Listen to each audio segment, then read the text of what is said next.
Dámy a pánové.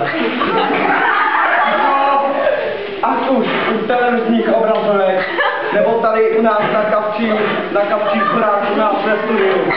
Vítejte opět po týdnu v naší epizodě Pošta pro tebe.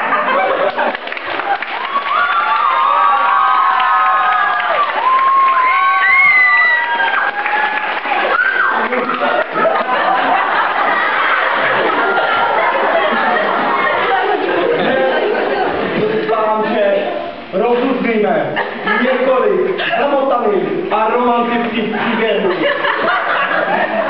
Paní Jiřina svoji dceru bezmála 30 let neviděla. Doufejme, že naše setkání s ní bude radostné.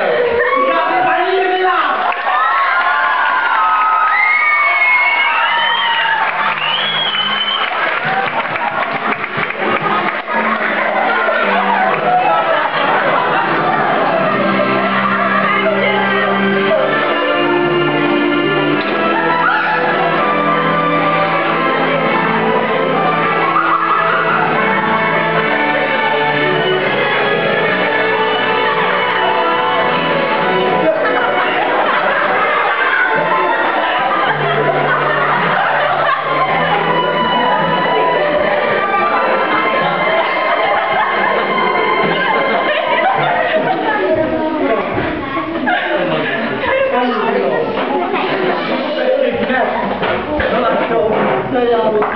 Příběh, když si chcete urobit vaši dceru a setkat se s ním po 30 letech, je tomu tak.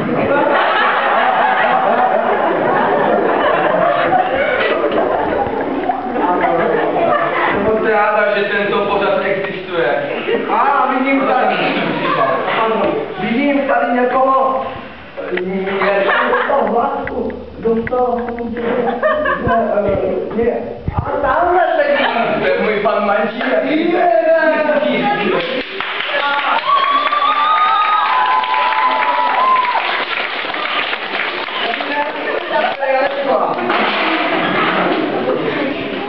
A když jste vytáča, jste Prahy, ne? Ne, jsem z Brna. Nevadíte? Ne, jo. Já se vás jenom zeptám. Obědu.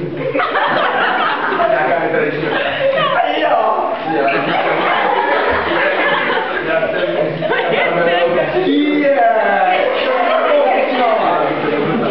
A jsme tomu, tak další otázka.